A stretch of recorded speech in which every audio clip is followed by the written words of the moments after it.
오늘 욥기 42장 1절부터 6절 말씀을 본문으로 전할 설교의 제목은 고난의 뜻 끝에서 만난 하나님입니다. 사랑하는 여러분, 우리는 저마다 계획들을 가지고 있고 계획을 가지고 살아갑니다. 학업 계획을 세우고요, 또 재정 계획을 세우고 결혼 계획도 세우죠.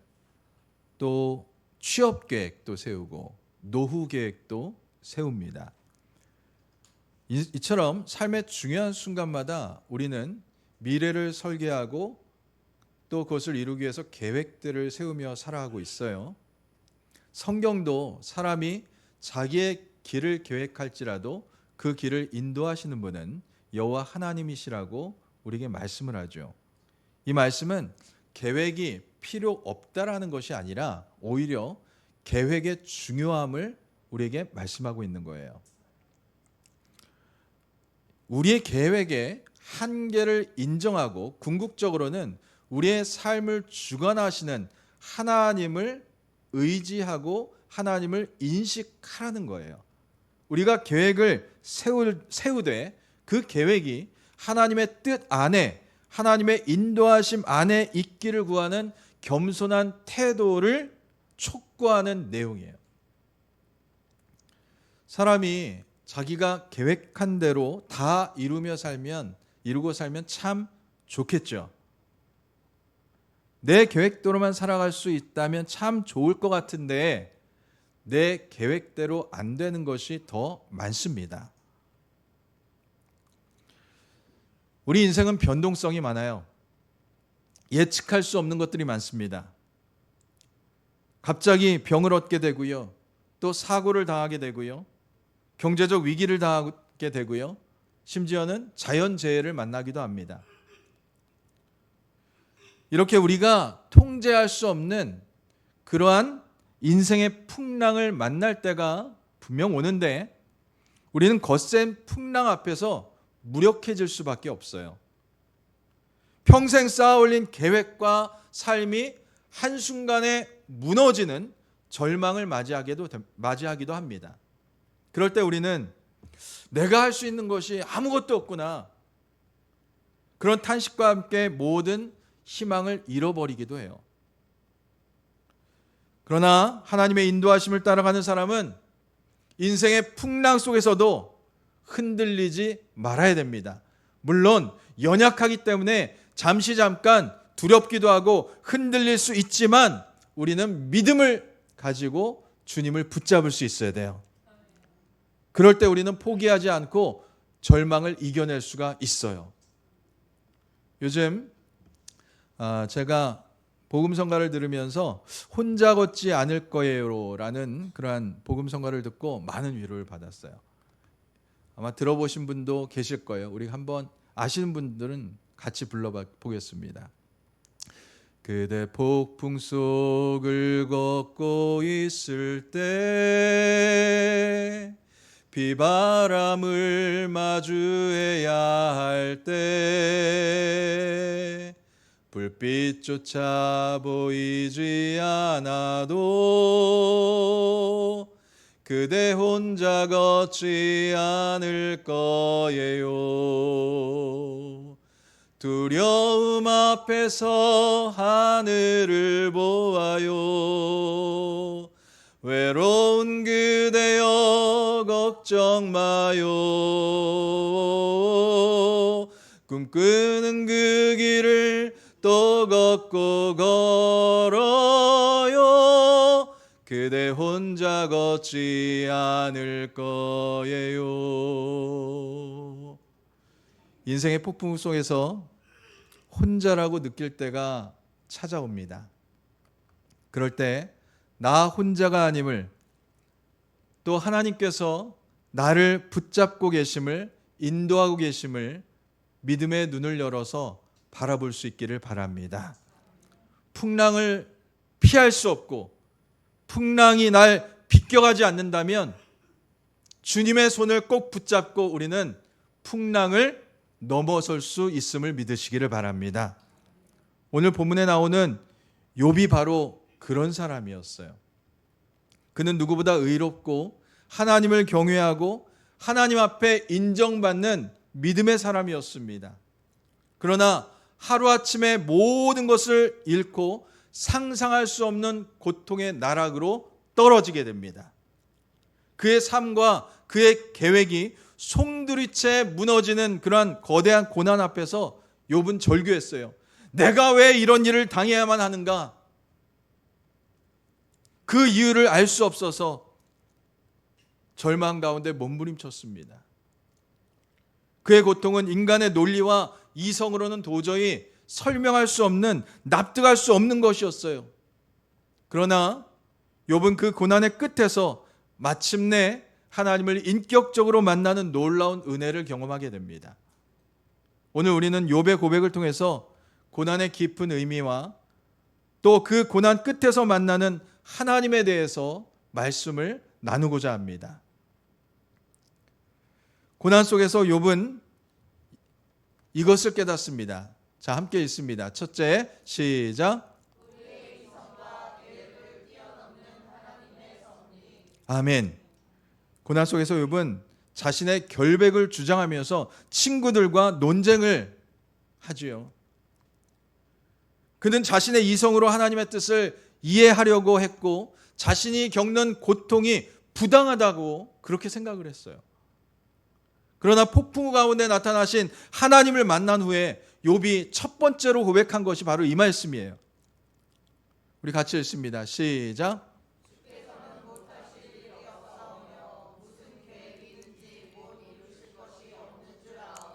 아멘. 자, 이 고백은 자신의 지혜와 판단으로는 하나님의 크고 놀라운 계획을 결코 이해할 수 없다라는 겸손한 고백입니다. 우리는 종종 인간의 작은 지식과 경험으로 무한하신 하나님의 섭리를 이해하려고 합니다. 마치 작은 컵으로 바닷물의 깊이와 넓이를 다 담아낼 수 있습니까? 없어요. 그런데 우리는 유한한 이성으로 무한하신 하나님을 또 하나님의 계획을 다 이해하려고 합니다. 욥은 자신의 결백함을 주장하면서 하나님께 왜 이런 고난이 나에게 닥쳤는지를 따져 물어요. 그러나 하나님께서 나타나셔서 말씀하시자 욥은 비로소 깨닫습니다. 자신이 이해하려고 했던 것은 하나님의 창조 세계의 아주 작은 부분에 불과했으며 자신의 지혜로는 결코 하나님의 뜻과 계획을 헤아릴 수 없다라는 것을 깨닫게 돼요. 제 카카오 프로필을 보신 분은 아시겠지만 그런 말이 적혀 있습니다. 믿음은 내가 아는 것을 뛰어넘을 때 진정한 믿음이라고 할 수 있다. 우리는 모든 것을 논리와 이성으로 설명하려는 경향이 있지만 하나님의 섭리는 우리의 이성과 논리를 초월하는 것입니다. 왜 의인이 고난을 당해야 됩니까? 우리의 이성으로는 설명할 수 없고 이해할 수 없는 고통이에요. 그러나 믿음은 그것을 인정하고 나는 이해할 수 없지만 하나님의 선하심을 믿고 오직 주님만 바라봅니다 라고 고백하면서 우리의 작은 이성과 계획을 주님 앞에 내려놓는 것입니다. 이 세상의 모든 역사는 우리의 이해를 뛰어넘는 하나님의 거대한 구원 계획 아래 움직이고 있어요. 우리에게 필요한 것은 내가 모든 것을 아는 지식이 아니라 모든 것을 아시는 하나님을 신뢰하는 믿음인 것입니다. 사랑하는 여러분, 욥의 고백처럼 하나님은 모든 것을 하실 수 있는 분이며 그분의 계획은 우리의 생각과 능력을 훨씬 뛰어넘는다는 것을 우리가 깨닫고 인정할 수 있기를 바랍니다. 우리는 때때로 이해할 수 없는 고통과 시련을 겪게 되지만 그 모든 것에는 하나님의 깊은 뜻과 놀라운 계획이 숨어 있음을 믿으시기를 바랍니다. 둘째로 욥의 고백을 통해서 귀로 듣는 믿음에서 눈으로 보는 믿음이 담겨져 있어요. 하나님을 만난 후 욥은 이렇게 두 번째로 고백을 합니다. 같이 읽습니다. 시작.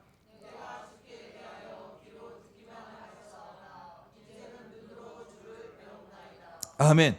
욥은 이전에도 하나님에 대해서 잘 알고 있었어요. 그는 하나님을 경외하고 그 말씀을 잘 알고 그 말씀을 지키면서 신앙을 지켰습니다. 그러나 그것은 귀로 듣는 믿음에 불과한 거였어요. 마치 책으로 수영을 배운 사람과 같아요. 수영 교본을 통해서 물에 뜨는 부력의 원리를 우리가 다 이해를 하고 또 머릿속에 물속에 들어가면 자유형은 이렇게 하고 평형은 이렇게 킥을 하고 배영은 이렇게 저병은 이렇게 몸동작의 원리를 다 머릿속에 설계도를 다 그려놨어요. 이론적으로는 다 알고 있습니다. 그런데 막상 물에 뛰어들어 보세요. 어떻습니까? 내 뜻대로 물에 떠요? 내가 가고 싶은 대로 방향을 찾아갈 수 있습니까? 코에 물이 들어가고 물을 먹고 몸은 허우적거리다가 물에 가라앉아요. 결국 이론과 현실의 차이를 온몸으로 고통 가운데 느끼게 될 거예요. 이것이 바로 귀로 듣기만 하는 믿음의 모습이에요. 우리는 성경을 통해서 하나님의 어떤 분인지, 하나님의 사랑과 능력이 얼마나 대단한 분인지를 알고 있죠. 머리로는 하나님이 전능하시고 선하신 분이라는 것을 의심하지 않습니다. 하지만 정작 삶의 거센 파도가 닥쳐올 때, 즉 예상치 못한 고통과 시련이 우리를 덮을 때에 우리는 두려움과 불안에 휩싸이게 돼요. 머리로만 알던 믿음이 현실의 고난 앞에서는 무력해집니다. 아무 능력도 나타나지 않아요. 진정한 믿음은 물속에서 나를 건져주시는 하나님의 손길을 경험할 때 비로소 시작되는 거예요. 즉 삶의 문제 앞에서 내 힘이 아닌 하나님의 능력을 의지하고 이해되지 않는 상황 속에서도 하나님의 선하심을 붙잡을 때, 그때 하나님이 내 손을 붙잡으시고 나를 건져주시는 하나님의 손길을 경험하게 될 때 비로소 살아있는 믿음을 우리가 소유하게 되는 거예요. 비로소 듣던 믿음에서 벗어나서 살아계신 하나님을 눈으로 보는 믿음으로 나아가게 되는 것입니다. 우리의 기도가 응답되고 우리의 삶이 하나님의 인도하심을 따라 변화되는 것을 눈으로 목격하는 그런 경험이 없다면 우리의 믿음은 여전히 연약할 수밖에 없고 작은 시험과 곤란이 왔을 때 무력해질 수밖에 없어요.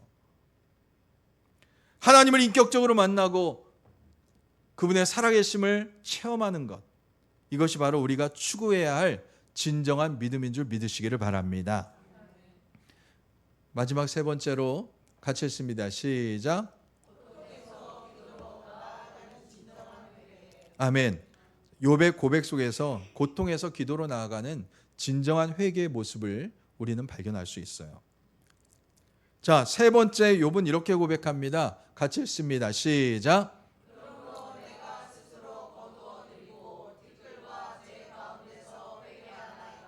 아멘. 하나님을 만난 욥은요, 비로소 자신의 오만함과 또 교만함을 깨닫고 회개해요. 그동안 자신이 옳다고 주장하면서 하나님 앞에 따져 물었던 모든 질문과 불평등이 얼마나 어리석고 교만한 것인지를 회개하게 됩니다. 욥은 자신의 지혜가 하나님의 지혜 앞에 얼마나 보잘것없는 것이고 자신의 의로움이 하나님의 거룩하심 앞에 얼마나 부끄러운 것인지를 깨닫게 된 거예요. 그래서 그는 티끌과 재 가운데에 나가서 회개하고 있습니다. 진정한 회개는요, 자신의 죄를 깨닫는 것에서 시작되지만 궁극적으로는 하나님을 만날 때 일어나는 거예요. 우리가 하나님의 크심을 깨닫고 그분의 거룩하심을 경험할 때 우리는 비로소 나의 작음을 알고 나의 어리석음과 교만함과 오만함을 볼 수 있게 되는 거예요. 내가 모든 것을 안다고 생각했던 오만, 내 생각대로 되지 않을 때 불평했던 불신앙, 하나님보다 나 자신을 더 믿었던 교만함을 깨닫고 티끌과 재처럼 낮아지는 것이 진정한 회개입니다. 그리고 그 회개로부터 우리의 삶은 진정한 변화가 나타날 수 있는 거예요. 욥이 진정한 회개에 이르렀을 때 하나님은 그에게 이전의 소유보다 갑절의 복을 더해 주셨어요. 같이 읽습니다. 시작.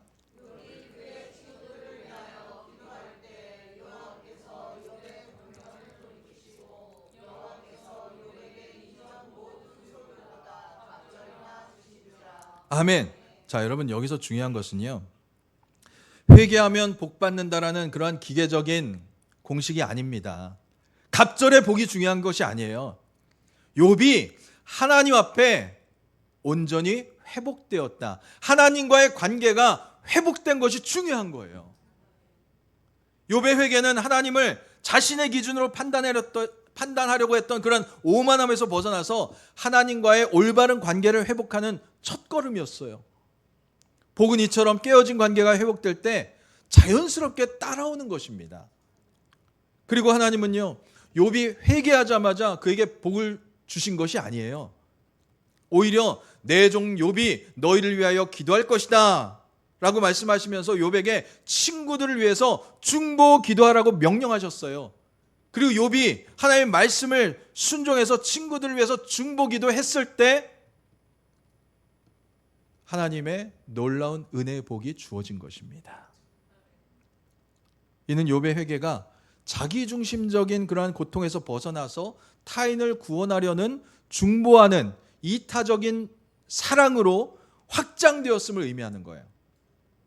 진정한 회개는요, 나만의 죄를 뉘우치는 데 끝나지 않습니다. 하나님의 마음을 품고 타인을 섬기는 자리로 나아가게 합니다. 하나님은 욥의 이타적인 순종을 보시고 그제서야 그의 곤경을 돌이켜 주셨어요.